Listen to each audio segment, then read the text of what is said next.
जय जिनेन्द्र।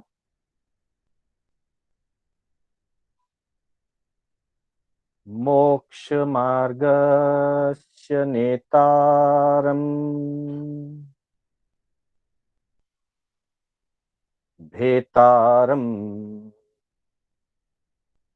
कर्म भूभृता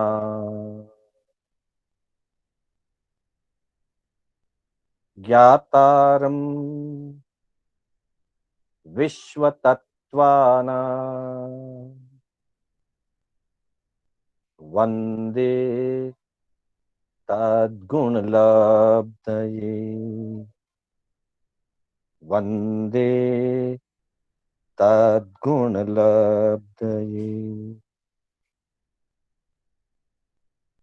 अनंत उपकारी आस्था के आयाम चरम तीर्थंकर श्रमण भगवान महावीर को वंदन। प्रभु की परंपरा में विचरण करने वाले परम उपकारी समस्त चारित्र आत्माओं को वंदन।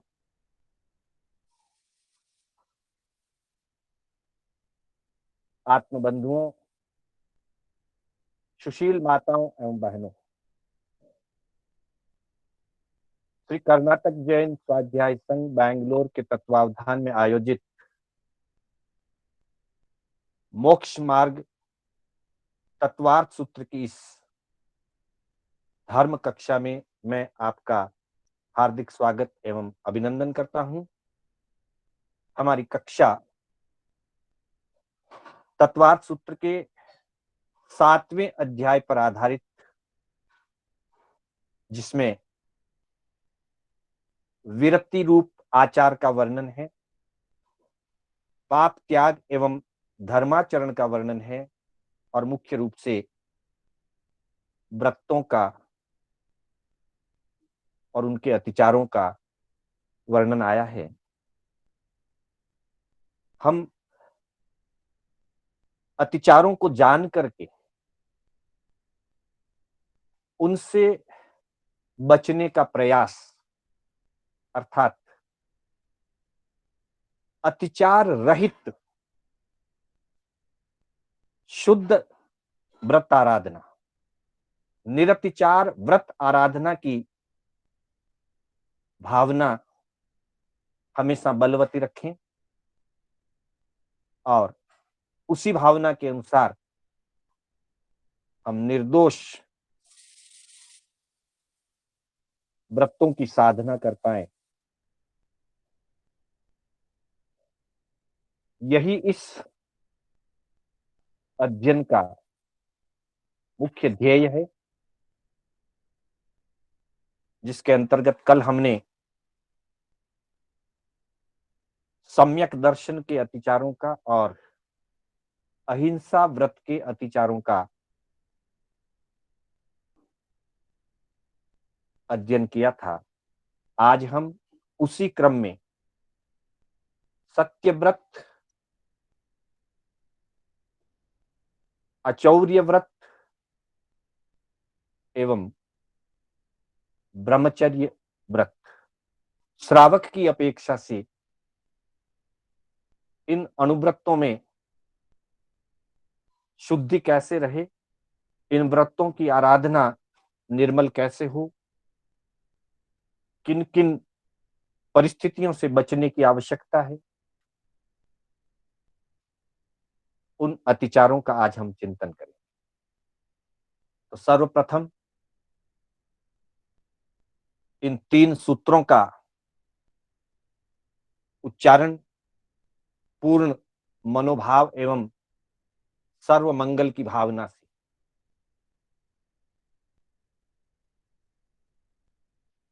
मिथ्योपदेश रहस्याव्याख्यान कूटलेख क्रिया न्यासापहार साकार मंत्र भेदा। मिथ्योपदेश रहस्याव्याख्यान कूटलेख क्रिया न्यासापहार साकार मंत्र भेदा। 22वां सूत्र, स्तेन प्रयोगात तेन प्रयोग तदाहृतादान विरुद्ध राज्यातिक्रम हीनादिक मानोन्मान प्रतिरूपक व्यवहार तेन प्रयोग तदाहृतादान विरुद्ध राज्यातिक्रम हीनादिक मानोन्मान प्रतिरूपक व्यवहार। और इसी तरह से 23वां सूत्र, पर विवाह करनेत्वर परिग्रहिता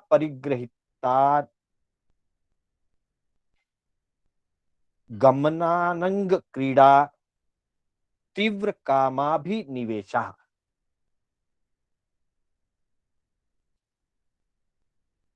पर विवाह करनेत्वर परिग्रहिता गमनानंग क्रीड़ा तीव्र कामाभिनिवेशः। इन 3 सूत्रों की हम आज चर्चा करेंगे। सबसे पहले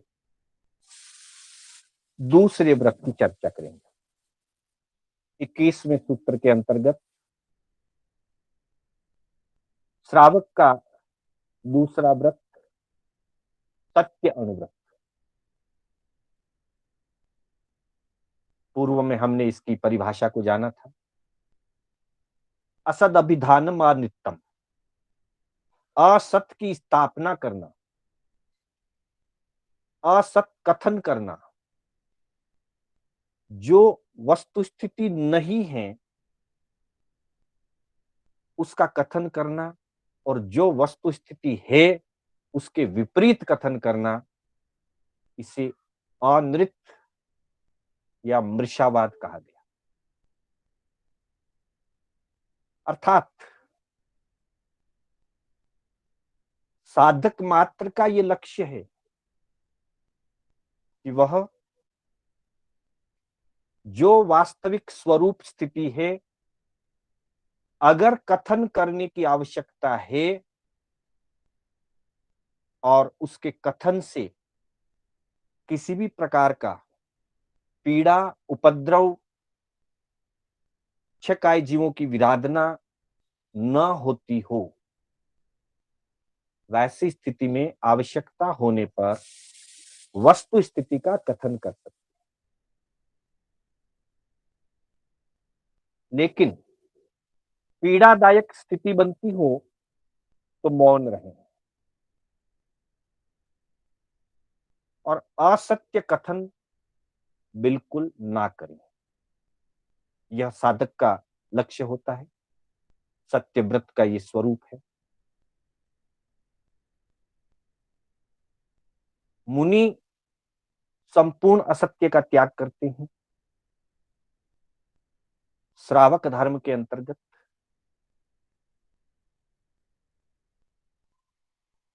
बड़े झूठ का त्याग पचखान रूप से लिया जाता है। इसका यह अर्थ नहीं है कि भगवान ने हमको छोटा झूठ बोलने की अनुमति फरमाई है, ऐसा नहीं। हमारा सामर्थ्य नहीं है, इसलिए हमने मात्र बड़े झूठ के त्याग का पचखान किया। बड़ा झूठ नहीं बोलेंगे, ऐसा पचखान। तो वैसी स्थिति में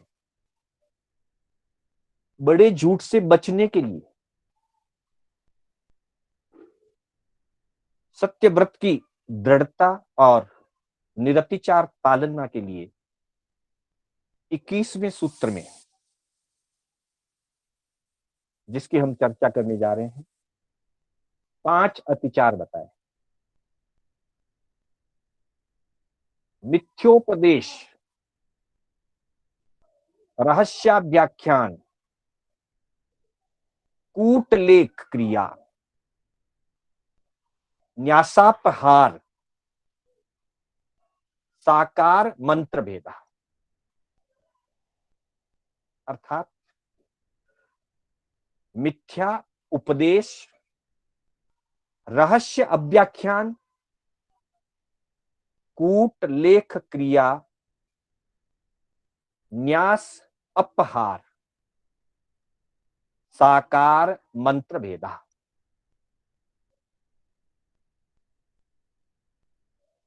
इन 5 चीजों से श्रावक को, सत्य अनुव्रत धारक को प्रभु ने बचने का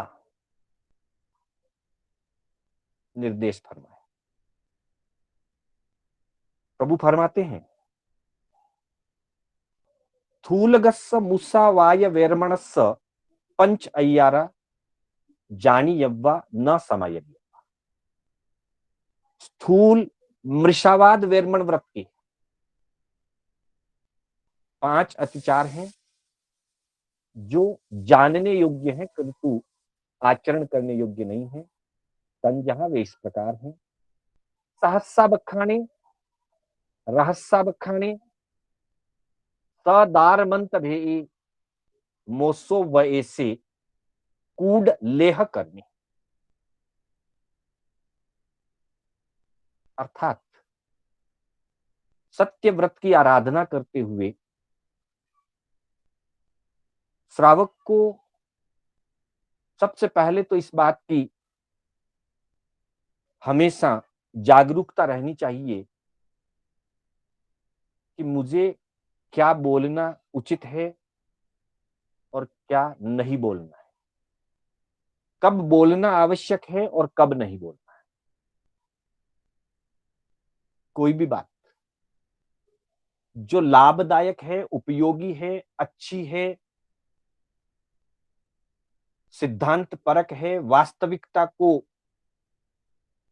प्रस्तुत करने वाली है और जिसके बोलने से स्व और पर दोनों का हित सदता हो,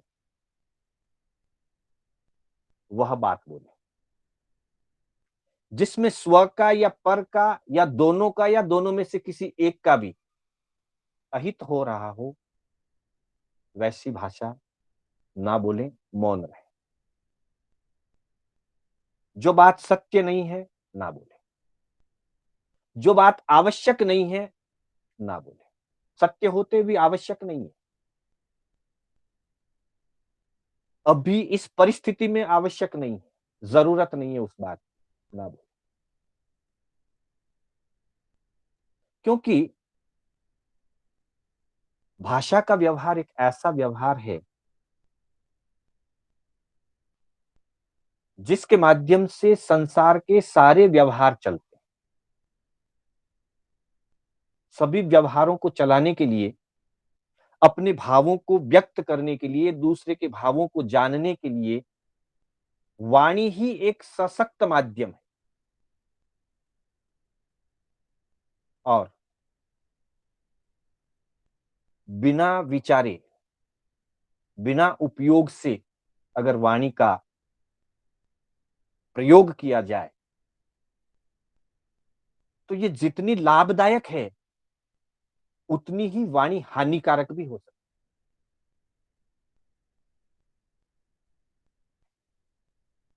कहा है, बिना विचारे जो कहे सो पीछे पछताए, काम बिगाड़े आपनो जग में होत हंसाए।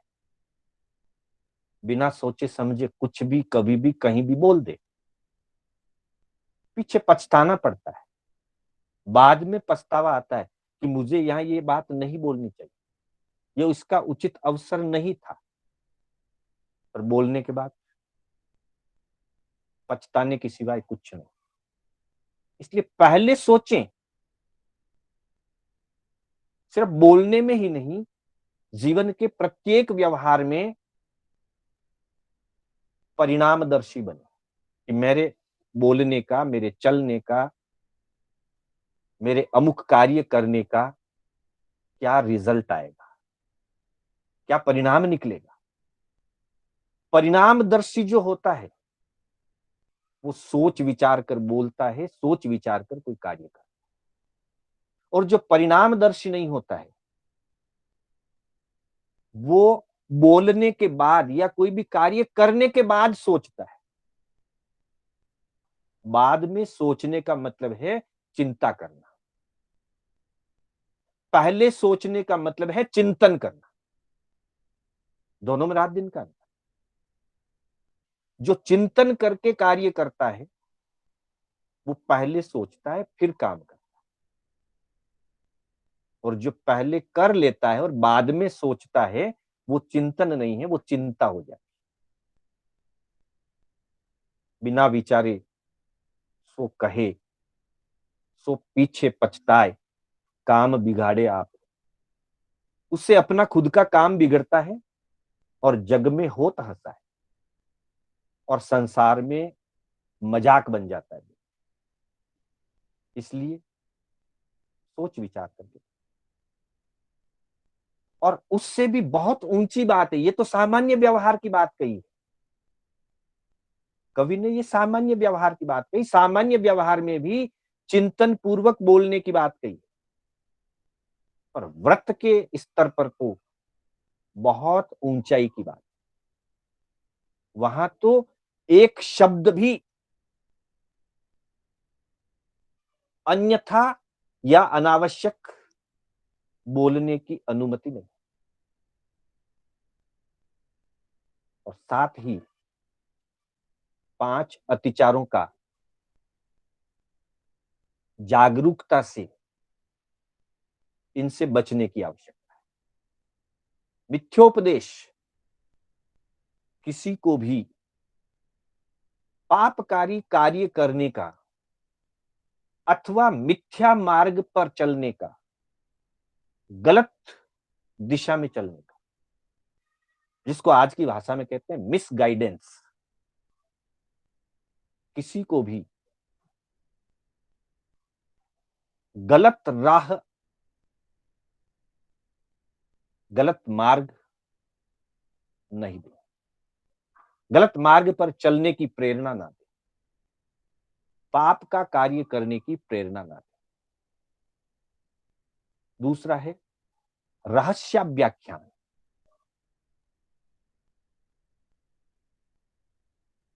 बिना विचारे किसी के ऊपर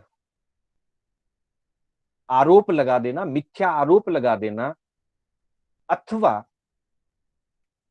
किसी की भी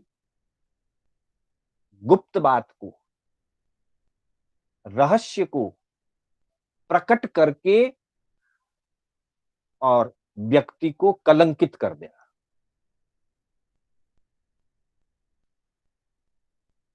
जब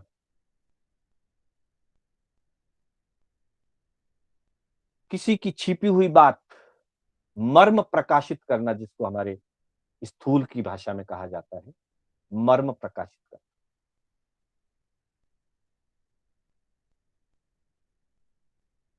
जब किसी ने हमें कोई रहस्य की बात, किसी के मन की दुख की पीड़ा की बात हमको बताई है, तो उसने हम पर विश्वास किया है, उसने हमको अपना हितैषी समझा है, सलाहकार समझ करके हमारे पास राज की कोई बात उसने अपनी बात हमें बताई, और हम उसको प्रकट करते हैं, उस रहस्य को प्रकट कर दें, तो अगले व्यक्ति के लिए उसकी यश, कीर्ति, प्रतिष्ठा सब कुछ गिर जाता है, गिरने की संभावना है। अतः किसी के भी रहस्य की बात को प्रकट ना करें, अथवा किसी पर झूठा कलंक भी ना लगाएं। अब व्याख्यान शब्द का एक अर्थ कलंक लगाना है, झूठा आरोप लगाना, झूठा कलंक लगाना, अथवा रहस्य को प्रकट करना। कूटलेख क्रिया, कूट शब्द का अर्थ भी खोटा, मारवाड़ी में जिसको कहते हैं खोटा, कूड़ा, कूड़ा लेख लिखा हो,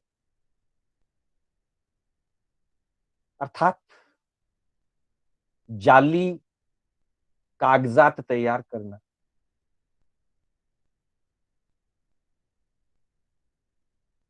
किसी की संपत्ति हड़पने के लिए,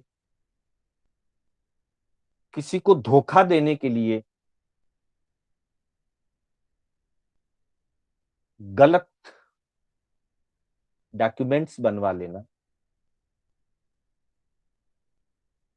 ये सारे बड़े झूठ के हिस्से में आते। कूट लेख दिया, जाली कागजात बनवाना, डुप्लीकेट डॉक्यूमेंट्स बनवा करके किसी की संपत्ति हड़प लेना,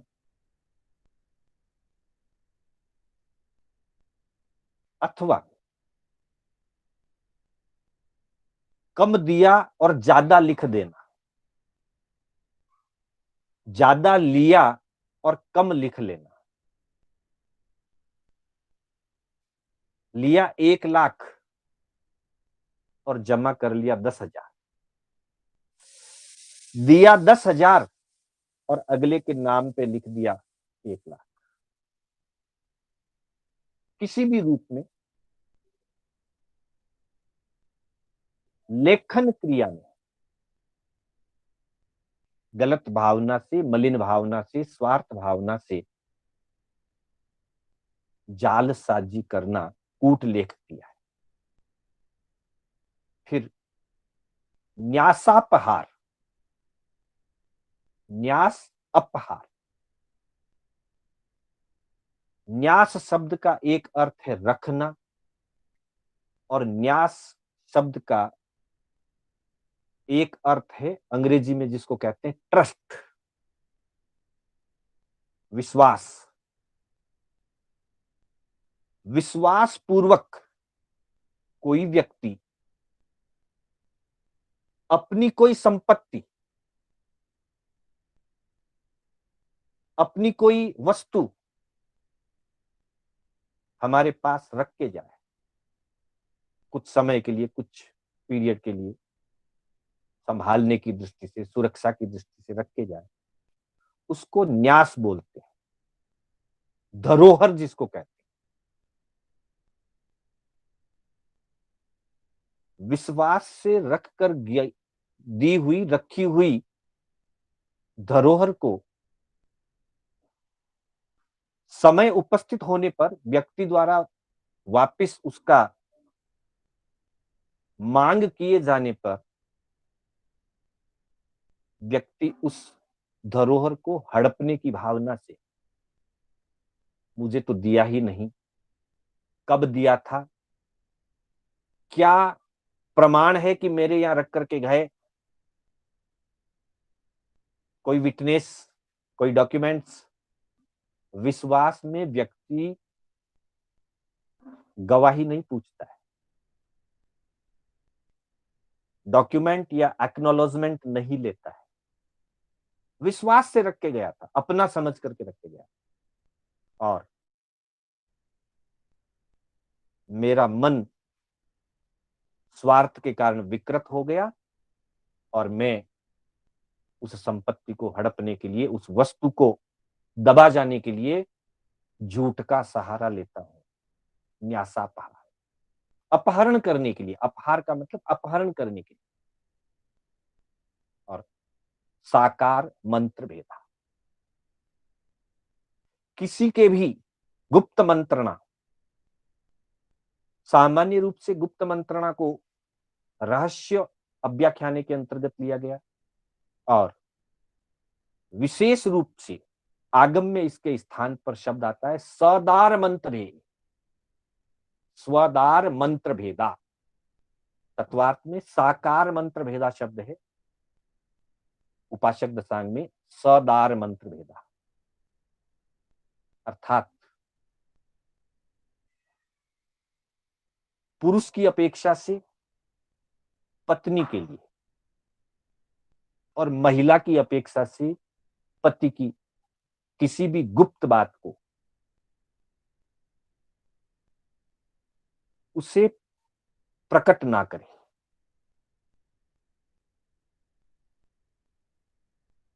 मतलब पति और पत्नी में जो ट्रस्ट होता है, जो विश्वास होता है, उसमें प्रत्येक बात एक दूसरे को बताई जा सकती, पर कल कभी जीवन है, जीवन में कभी कभी राग की स्थितियां द्वेष में बदल जाती, क्योंकि जहां राग होता है उसके दूसरी रुख में द्वेष होता है। तो कभी कभी राग के संबंध द्वेष में बदल जाते हैं। तो वैसी स्थिति में उन गुप्त रहस्यों का किसी भी रूप में प्रकटीकरण करना उचित नहीं।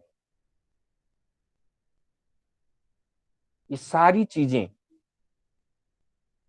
सत्य व्रत को मलिन बनाने वाली, इसलिए आगम में भी कहा, पंच अय्यारा जानी यव्वा ना समय यव्वा तंजा प्यालो सहस बखाने रहस्य अबखाने सदार मंत भे मोसो व ऐसे कूड लेह करनी। इस तरह से सत्य व्रत को दूषित होने से बचाने के लिए इन सभी अतिचारों का यत्नापूर्वक त्याग रखा जाए, किसी भी स्थिति में अतिचारों का सेवन ना हो। अगले 22वें सूत्र के अंतर्गत तीसरे व्रत की चर्चा आई है। तीसरा व्रत अचौर्य व्रत, अर्थात व्यक्ति का मन ईमानदार रहे, अपने अधिकार और अपनी जो भी संपत्ति है, अपना अचीवमेंट है, उसमें संतुष्ट रहे। चोरी के पीछे मूल कारण असंतोष की भावना है। जहां जहां असंतोष बढ़ता है, असंतुष्टि की भावना बढ़ती है, वहां मांग बढ़ जाती है। संतुष्ट व्यक्ति अपनी सहज उपलब्धि में, अपनी प्राप्ति में संतुष्ट रहता है, पर में उसकी आसक्ति नहीं रहती।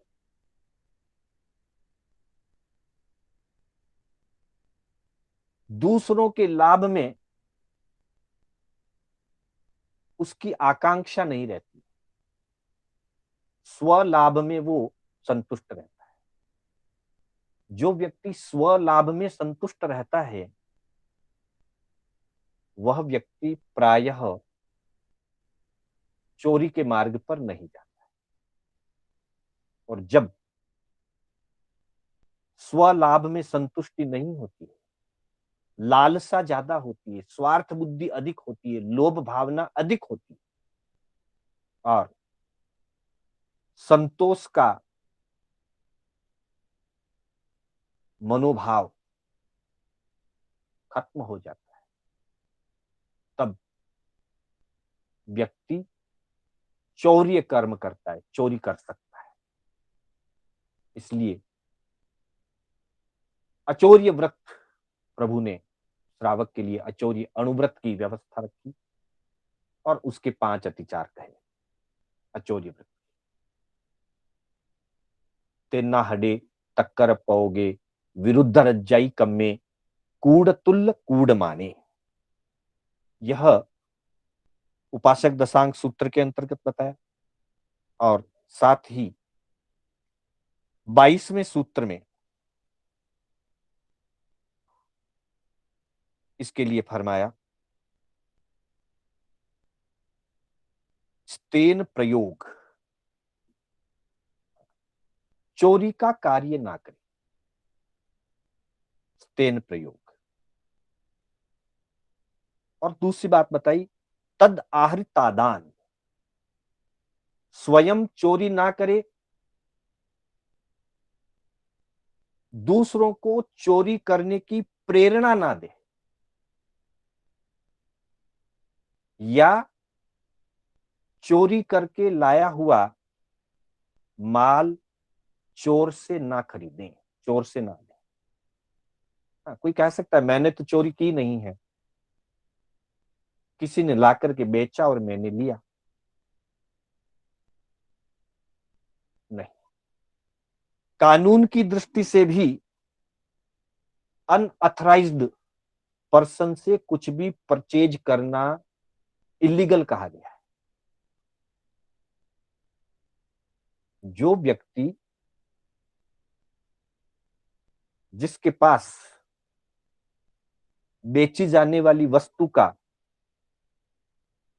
उचित बिल नहीं है और बिल के बिना बेच रहा है, लीगल व्यवहार में तो, कानून व्यवस्था की दृष्टि से तो ऐसे वस्तु का खरीदना भी, बेचने वाला तो गुनहगार है ही, खरीदना भी कानून की दृष्टि से सम्मत नहीं है, विधि सम्मत नहीं है।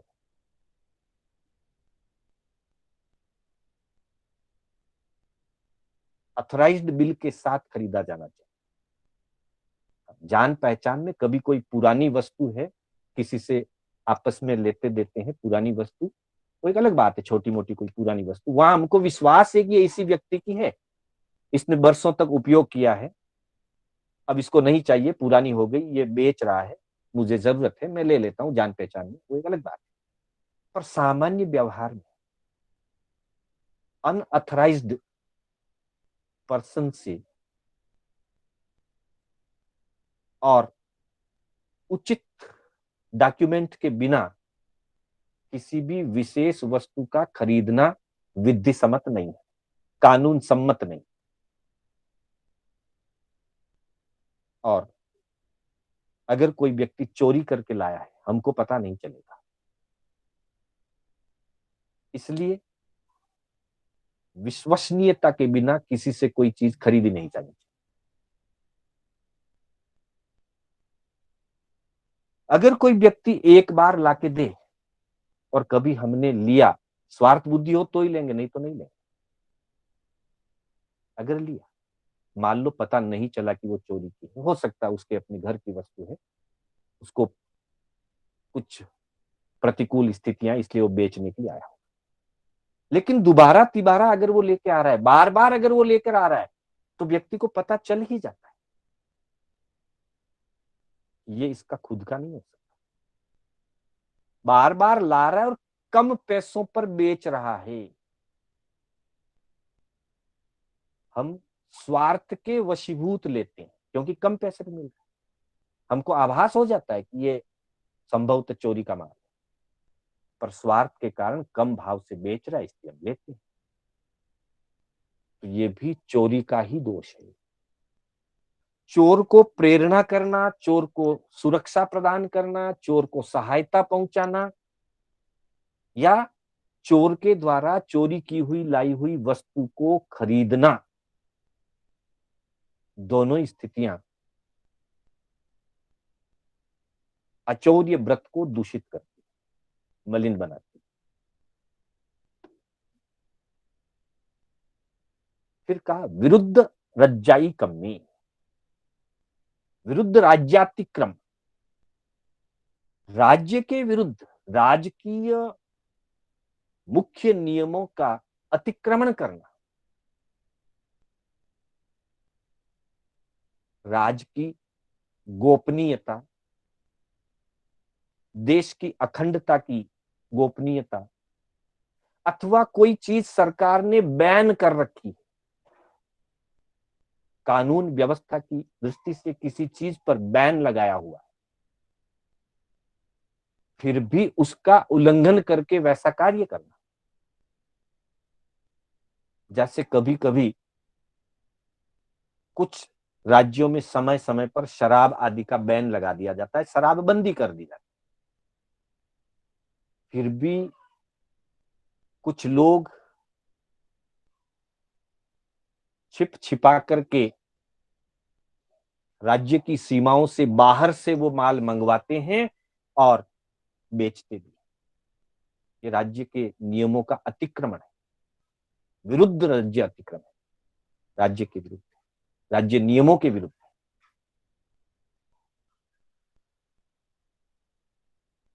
अथवा कोई ऐसा कार्य जिससे दूसरे देशों को, दूसरे राष्ट्रों को हमारे राष्ट्र पर खतरा पैदा करने का अवसर मिल जाए, उस प्रकार की कोई मंत्रणा, कोई गुप्त व्यवस्था, ये सबसे बड़ा राज्य अतिक्रमण है। छोटे नियमों का भी नहीं होना उल्लंघन, और बड़े नियमों का बिल्कुल नहीं। जो नियम बनाए हैं उन नियमों का पालन करना, ये प्रत्येक नागरिक का कर्तव्य है। और अगर हम पालन नहीं करते हैं, उनका उल्लंघन करते हैं, तो जैसी स्थिति, जैसे परिणाम, उसके अनुरूप हमें कहीं न कहीं पाप और कर्म बंधन का भागीदार बनना। और कभी कभी सरकार की ओर से हमें दंड का भागीदार भी बनना पड़ता है। सरकार हमें दंडित करती है, ऐसे काम से बचना। फिर हीनाधिक मानोन्मान, हीन अधिक मान उन्मान। सामान्य व्यवहार की भाषा में जिसको कहते हैं माप तोल में खोट वापरना। मेजरमेंट, माप तोल आदि किसी भी वस्तु के लेने और देने में जहां तोल किया जाता है, मेजरमेंट किया जाता है, उसमें गड़बड़ नहीं होना, हीन भी नहीं होना, अधिक भी नहीं होना। अर्थात जब हम दे रहे हैं किसी को, तो उसमें कम देने की स्थिति ना हो, और जब हम ले रहे हैं किसी से, तो अनावश्यक रूप से ज्यादा ना लें। मेजरमेंट में, माप तोल में गड़बड़ करके कम दे देना और ज्यादा ले लेना, इसलिए हीन अधिक दोनों का है। हीनाधिक मानोन्मान, यहां पर भी स्वार्थ की और लोभ की ही भावना होती, इसलिए माप तोल में गड़बड़ ना हो। सरकार ने भी इसके लिए पूरा एक डिपार्टमेंट बना रखा है। जो माप तोल की गड़बड़ियां कोई करते हैं, उनको वो डिपार्टमेंट इंक्वायरी करता है, और गलत साबित होने पर पेनल्टी, जुर्माना या सजा का प्रावधान है। भगवान ने तो पहले इसको व्रत की सुरक्षा के रूप में प्रदान किया, इससे बचे।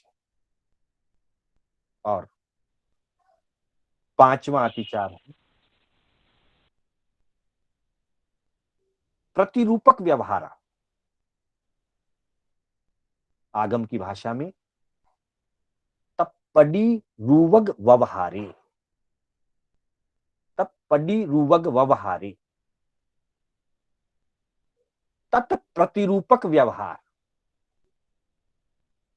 यानी उसके जैसी, तत्प्रतिरूपक,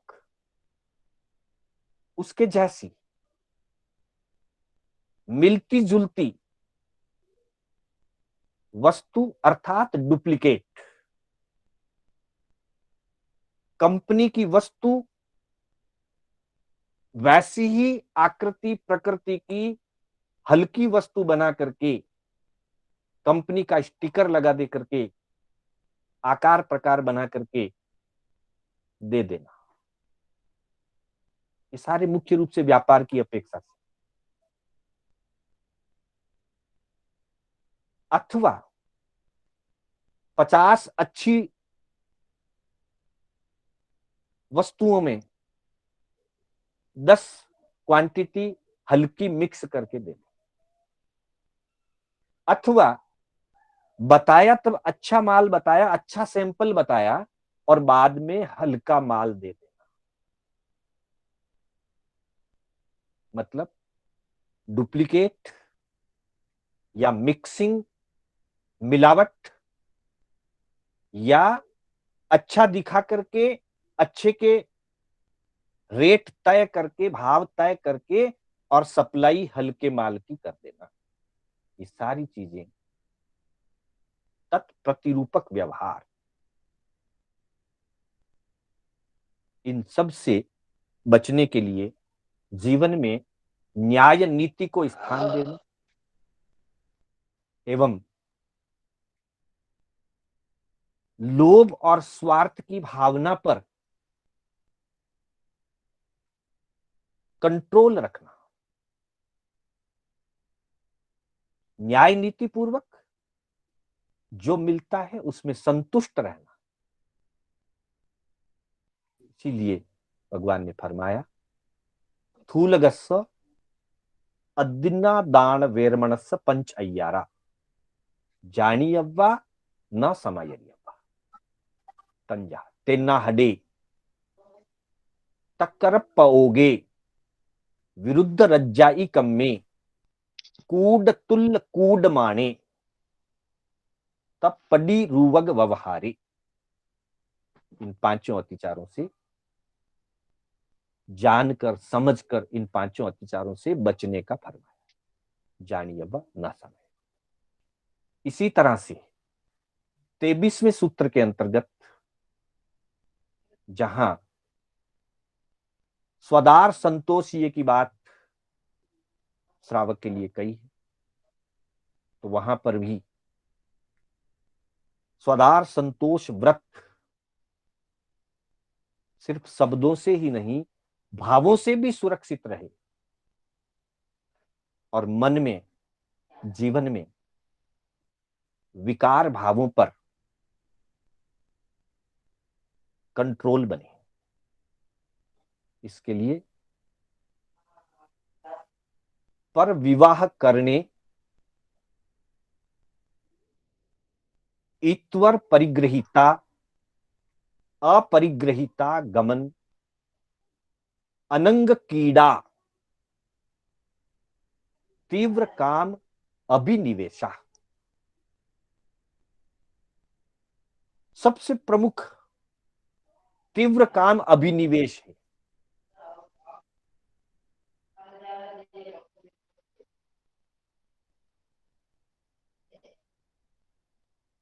निवेश शब्द का अर्थ है लगाना।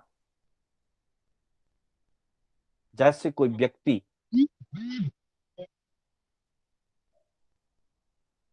किसी क्षेत्र में अपनी पूंजी लगाता है, इन्वेस्टमेंट जिसको कहते हैं,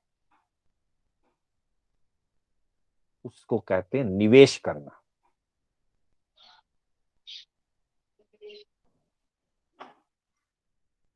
यहां भावों की अपेक्षा से कहा है तीव्र काम अभिनिवेशा, अपने मन को लगाना। कहां? काम में, अर्थात विकार, काम भोग, काम भोग के अंदर अपने मन को तीव्रता से लगाना, तीव्र कामाभिनिवेश। आगम की भाषा में काम भोग तीव्राभिलाषी, काम भोग की तीव्र अभिलाषा होना। जहां काम भोग की अभिलाषा तीव्र हो जाती है, वहां व्यक्ति का मन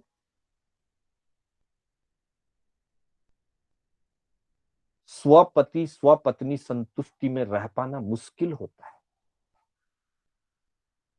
और तब ईश्वर परिग्रहिता अपरिग्रहिता अनंग क्रीड़ा आदि के दोष भी लगते हैं, लग सकते हैं। और पर विवाहकरण का अर्थ ये है विवाह करके हम अपने संतान को, अपने पुत्र पुत्रियों को संसार के काम भोगों से जोड़ते हैं, पर अपनी संतान का विवाह आदि करना, संबंध तय करना, करवाना, यह श्रावक की अपनी कर्तव्य व्यवस्था है। जिनकी जिम्मेदारी हमारे ऊपर है, उनका विवाह आदि करना, करवाना दोष का कारण है, क्योंकि संसार की वृद्धि का कारण है, दोष का कारण है। लेकिन कर्तव्य व्यवस्था से किया जाता है, करना होता है। पर जिनकी जिम्मेदारी हमारे ऊपर नहीं है, उनके विवाह आदि कराने के लिए हमें कोई उपक्रम करने की जरूरत नहीं। फिर भी कुछ लोग अपनी रुचि के कारण या सामाजिक व्यवस्था के कारण या किसी भी रूप में अगर ऐसा प्रसंग बनता है और वो दूसरों के विवाह आदि करने करवाने में बढ़ चढ़ करके हिस्सा लेते हैं, तो वे अप्रत्यक्ष रूप से अब्रह्मचर्य का पोषण करते हैं। और अब्रह्मचर्य का पोषण करना ब्रह्मचर्य व्रत को मलिन करने के बराबर। इसलिए पर विवाहकरण को मना किया है। और पर स्त्री गमन का, पर पुरुष के साथ विकार का त्याग कहा है। अप्राकृतिक काम भोग का निषेध किया है अनंग क्रीड़ा के द्वारा। और लघु वय में इत्वर परिगृहितागमन, लघु वय में पूर्ण रूप से ब्रह्मचारी रहने का निर्देश दिया है। जब तक हमारे आगमों में आता है, जहां भी किसी राजकुमार श्रेष्ठी कुमार के जीवन का वर्णन मिलता है, विवाह आदि का वर्णन मिलता है, वहां एक ही बात आती है, उन्मुक्त बाल भावी यौवन गमनुपत्ता। जब वो बाल्य अवस्था से ऊपर उठ गया, बाल भाव से ऊपर उठ गया और यौवन वय प्राप्त हुई, तब परिवार ने उसका विवाह किया, माता पिता ने उसके विवाह की व्यवस्था की। जब तक लघु वय की स्थिति है, लघु वय में ब्रह्मचर्य का पालन अनिवार्य है। इस तरह से सदार संतोषिये पंच अय्यारा जानीयव्वा न समायर्यव्वा तंजहा इत्तरीय परिगहिया गमने अपरिगहिया गमने अनंग कीड़ा पर विवाह करने काम भोग तिव्वा बिलासे। उपासक दशांग सूत्र में आनंद श्रावक के वर्णन के अंतर्गत इनका वर्णन हुआ है। तो हम सब अपने अपने व्रतों का, अपने अपने नियमों का निरतिचार रूप से पालन करते हुए व्रतों से महाव्रतों की तरफ हमारा लक्ष्य बने। इन्हीं भावनाओं के साथ मैं अपने शब्दों को विराम देता हूं। पहले मंगल पाठ होगा। मंगल पाठ होने तक कोई भी प्रश्न आदि ना पूछें, जय जिनेन्द्र ना कहें। मंगल पाठ होने के बाद जिसकी जिज्ञासा कोई हो तो वे अपना प्रश्न रख सकते हैं।